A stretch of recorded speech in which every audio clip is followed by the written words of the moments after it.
Assalamualaikum warahmatullahi wabarakatuh. Selamat berjumpa kembali kawan-kawan semua dimanapun Anda berada. Dalam kesempatan ini saya akan memberikan materi penulisan karya ilmiah, utamanya proposal penelitian, dan kiat-kiat atau cara mudah membuat tinjauan pustaka, dan lebih kita kenal dengan pendekatan teori.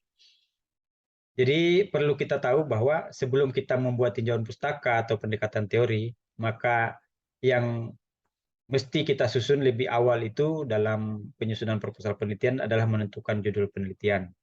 Setelah kita menentukan judul penelitian, maka kita membuat pendahuluan atau latar belakang penelitian berdasarkan teori-teori, referensi-referensi yang ada, dari yang umum sampai ke hal yang khusus, dari penelitian-penelitian di beberapa negara sampai penelitian yang ada di Indonesia, sampai pada fokus penelitian kita apakah di lingkup kabupaten atau lingkup kota di daerah yang ada di Indonesia.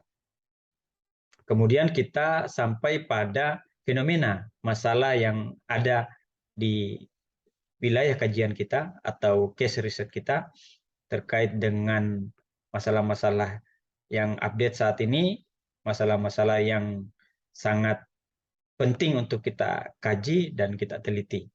Dan setelah kita mengetahui fenomena-fenomena tersebut, maka kita susun rumusan masalahnya seperti apa, kita rumuskan seluruh perumusan masalahnya, dan setelah menyusun perumusan masalah, maka kita membuat tujuan penelitian. Jadi tujuan penelitian ini menjawab perumusan masalah yang ada. Jadi ini ada benang merahnya antara latar belakang penelitian, rumusan masalah, tujuan penelitian, metodologi penelitian, sampai dengan hasil dan pembahasan serta kesimpulan dan saran dari penelitian yang kita kaji. Setelah kita susun tujuan penelitian, maka kita melanjutkan dengan manfaat penelitian. Ini masih satu bab dalam pendahuluan, bab latar belakang, terus kemudian rumusan masalah, terus kemudian tujuan penelitian, dan terakhir adalah manfaat penelitian. Setelah kita susun bab satu tersebut terkait dengan pendahuluan dalam penelitian, maka selanjutnya adalah kita melakukan pendekatan teori. Jadi dalam melakukan pendekatan teori, setelah kita mengetahui latar belakang penelitiannya, rumusan masalahnya seperti apa, tujuan penelitiannya seperti apa, dan manfaat penelitiannya apa saja, maka kita susun pendekatan teorinya atau tinjauan pustakanya. Kita langsung saja ke tinjauan pustaka. Jadi perlu kita ketahui bahwa dalam melaksanakan atau menulis tinjauan pustaka dengan berbagai pendekatan teori, ada dua hal penting yang harus kita ketahui, adalah bagaimana teori yang ada ini berkaitan dengan penelitian yang kita lakukan. Jadi teori yang berkaitan dengan penelitian ini kita kaji secara menyeluruh, dan kemudian yang kedua dalam tinjauan pustaka ini yang terpenting bagaimana kita menghubungkan penelitian-penelitian terdahulu dengan penelitian yang akan kita lakukan. Oke, kita lanjut ke teori yang berkaitan dengan penelitian. Jadi dalam menyusun tinjauan pustaka ini, teori yang berkaitan dengan penelitian ini kita susun berdasarkan dari hal yang umum, berdasarkan grand teori, dan ketika kita sudah menyusun teori-teori dari hal yang umum yang bersifat sosial, bersifat sejarah, dan lain sebagainya, maka kita membuat model teori berdasarkan kondisi penelitian yang akan kita lakukan. Jadi hipotesis yang ada dari model teori ini sendiri, ini kita kaji sedemikian pentingnya, dan kita kumpulkan seluruh kajian-kajian penelitian yang berhubungan erat dan memiliki hubungan empiris antara kajian yang kita kaji dengan kajian teori-teori yang kita kumpulkan. Setelah kita kumpulkan grand teorinya berdasarkan kajian umum, kajian sosial maupun sejarah dari riset yang akan kita lakukan ini, maka kita kaji model teorinya, hubungan empiris antara teori-teori yang ada dan hubungan dengan kajian teori yang akan kita lakukan penelitian. Dan terakhir ini berdasarkan dengan aplikasi teorinya. Jadi aplikasi teori ini berhubungan langsung dengan teori penelitian yang kita lakukan, aplikasinya seperti apa. Jadi semua teori-teori aplikasi yang berhubungan dengan penelitian kita kumpulkan pada pendekatan-pendekatan teori ini. Jadi setelah kita susun keseluruhan ketiga teori tersebut berdasarkan grand teori, model teori, dan aplikasi teori, maka kita bisa menyusun konsep dari penelitian kita. Apakah konsep penelitian ini bisa langsung ke metodologi? Tidak bisa tentunya. Karena kita perlu membentuk kerangka konseptualnya, terus kemudian kita membuat kerangka berpikirnya sehingga bisa kita temukan metode apa yang tepat dalam pelaksanaan penelitian kita.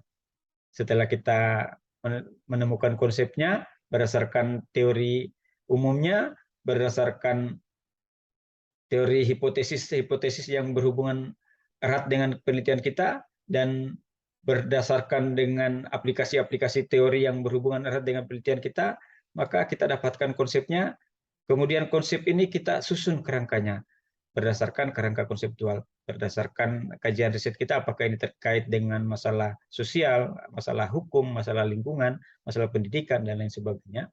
Kita susun kerangka konseptualnya, dan ini berdasarkan masalah sosial misalkan, kita susun dan kemudian kita kumpulkan kajian risetnya terkait dengan pendekatan deduktif atau induktif dalam kerangka konseptualnya, dan kita bisa menjawab apa yang bisa kita selesaikan dari hasil penelitian atau kajian fenomena masalah penelitian yang kita lakukan.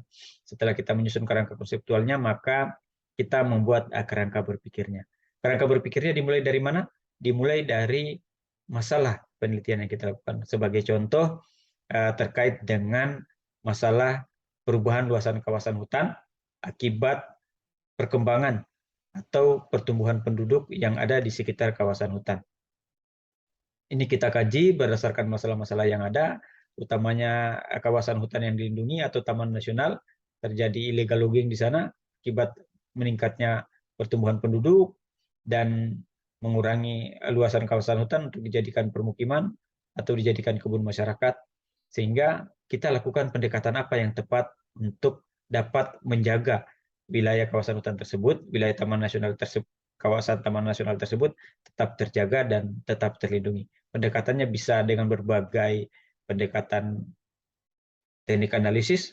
Apakah dengan teknik analisis yang kita gunakan ini ada beberapa, apakah bisa dengan pendekatan kebijakan atau teknik analisis untuk mengkaji faktor-faktor apa yang mempengaruhi terjadinya perubahan lahan tersebut. Jadi kita kaji pendekatan analisisnya, kemudian di akhir ultimate goal-nya adalah strategi apa yang akan kita lakukan berdasarkan kebijakan tersebut, maka kita bisa menyusun model apa yang tepat dalam menyelesaikan permasalahan fenomena yang ada. Kita susun berdasarkan kerangka berpikir yang ada, sehingga kita bisa menemukan metodologi yang tepat. Dan setelah kita susun teori yang berkaitan dengan penelitian tersebut, grand teori, model teori, aplikasi teori, dan tersusun konsepnya, kita membentuk kerangka konseptualnya, dan setelah kita susun flowchart kerangka berpikirnya, sehingga metodologinya terbentuk, maka langkah selanjutnya adalah kita mengkaji beberapa kajian penelitian terdahulu. Kajian penelitian terdahulu ini penting sekali, kenapa? Karena seluruh penelitian yang berkaitan dengan penelitian kita kumpulkan, dan setelah kita kumpulkan keseluruhan kajian penelitian, kalau bisa lebih dari 10 kajian penelitian terdahulu, utamanya 5-10 tahun terakhir, dan setelah kita menemukan keseluruhan penelitian-penelitian terdahulu tersebut yang berkaitan dengan penelitian kita bisa menentukan posisi penelitian kita seperti apa. Apakah posisi penelitian kita ini melanjutkan penelitian yang sebelumnya, ataukah kita bisa mengembangkan penelitian baru terkait dari penelitian-penelitian terdahulu. Dan selain kita menentukan posisi penelitian kita, apakah penelitian kita ini bisa memberikan kontribusi baru terkait penelitian yang akan kita lakukan. Inilah state of the art yang perlu diketahui oleh seluruh teman-teman yang melaksanakan penelitian, karena state of the art ini berhubungan erat dengan seluruh referensi penelitian-penelitian terdahulu, baik itu penelitian-penelitian di beberapa negara, penelitian-penelitian yang ada di Indonesia, maupun terkait dengan penelitian-penelitian yang berhubungan langsung dengan penelitian yang kita lakukan kajian lebih lanjut. Dan selanjutnya, dengan mengetahui state of the art ini, apakah kita menemukan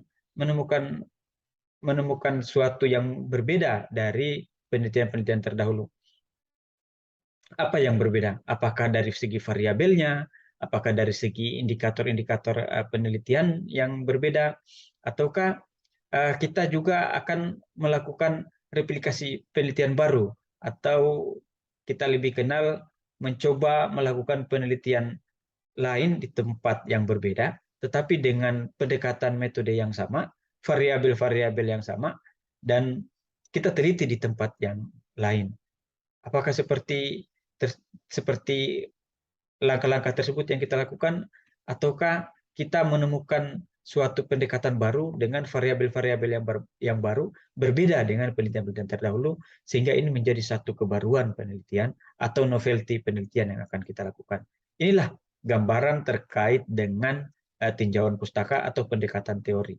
Bagaimana kita bisa menemukan teori baru dan mengembangkan teori baru dari penelitian yang akan kita lakukan, atau kita memperkuat teori yang sudah ada terkait dengan kebaruan maupun novelty penelitian. Ini sedikit gambaran dari saya terkait pendekatan teori dan penyusunan tinjauan pustaka, dengan ucapan wallahul muwaffiq ila aqwamit thariq. Assalamualaikum warahmatullahi wabarakatuh.